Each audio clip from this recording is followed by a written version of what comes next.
I don't have any college training, but I met a high school teacher who one day changed my life. I was waiting on another student, and when he came in, he said to me, "Young man, go to the board and write what I'm about to tell you." And I said, I can't do that, sir. He said, "Why not?" I said, "I'm not one of your students." He said, "It doesn't matter. Follow my directions now." I said, "I can't do that, sir." He said, "Why not?" I said, "Because I'm educable mentally retarded." And he came from behind his desk and he looked at me.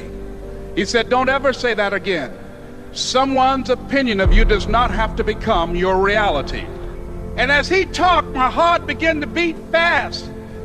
Tears began to run down my eyes, and I was in the back just listening to him, because the speech he was giving, that speech was for me.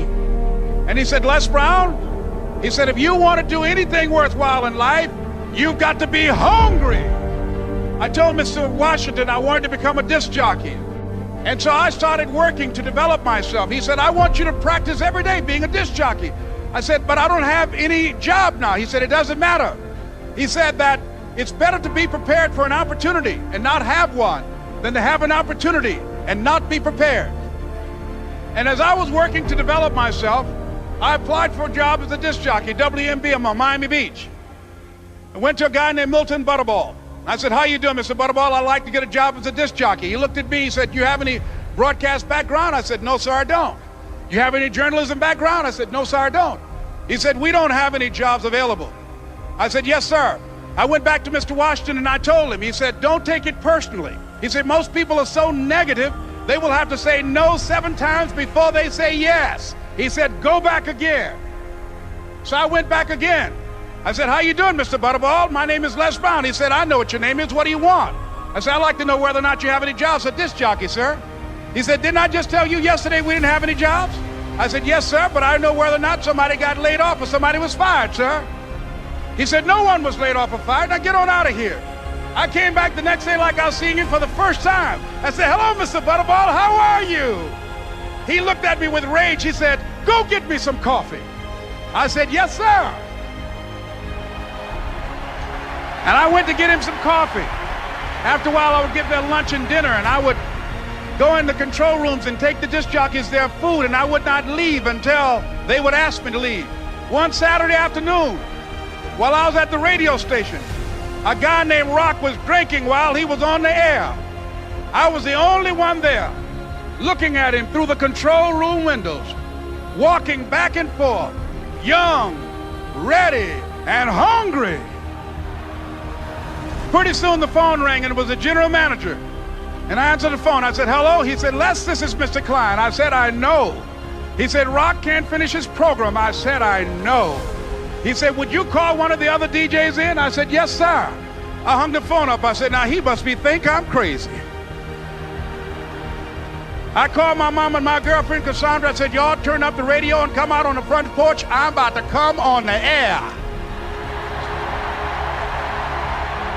I waited for about 20 minutes, and I called him back. I said, "Mr. Klein, I can't find nobody." He said, "Young boy, do you know how to work the controls?" I said, "Yes, sir." He said, "Go in there and don't say nothing here." I said, "Yes, sir." I couldn't wait to get behind those controls. I put on an old Stevie Wonder record called Fingertips. I sat down behind that turntable. I said, "Look out, this is me, LB Triple P, Les Brown, your platter playing papa. There were none before me, and there will be none after me. Therefore, that makes me the one and only. Young and single and love to mingle, certified, bona fide, indubitably qualified to bring you satisfaction, a whole lot of action. Look out, baby, I'm your love man." I was hungry. I was hungry. You got to be hungry. Begin to know that you have greatness within you.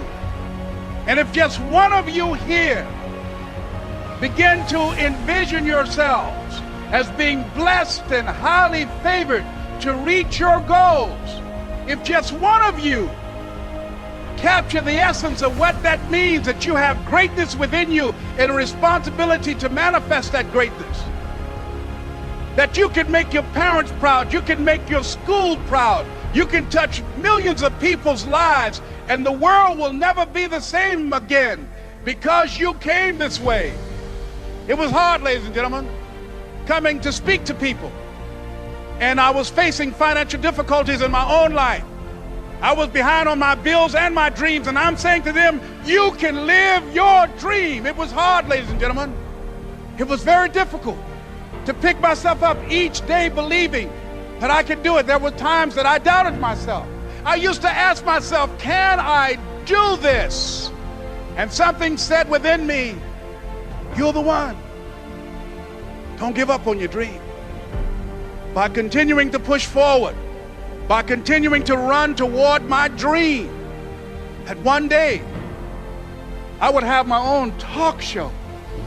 It's a long shot, ladies and gentlemen, from Liberty City, an abandoned building on a floor, never knowing my mother or father. It's a long shot. Being here with you today in this dome in Atlanta, it's a long shot. No college training, labeled educable, mentally retarded, but I kept running toward my dream. Don't stop. Don't stop running toward your dream.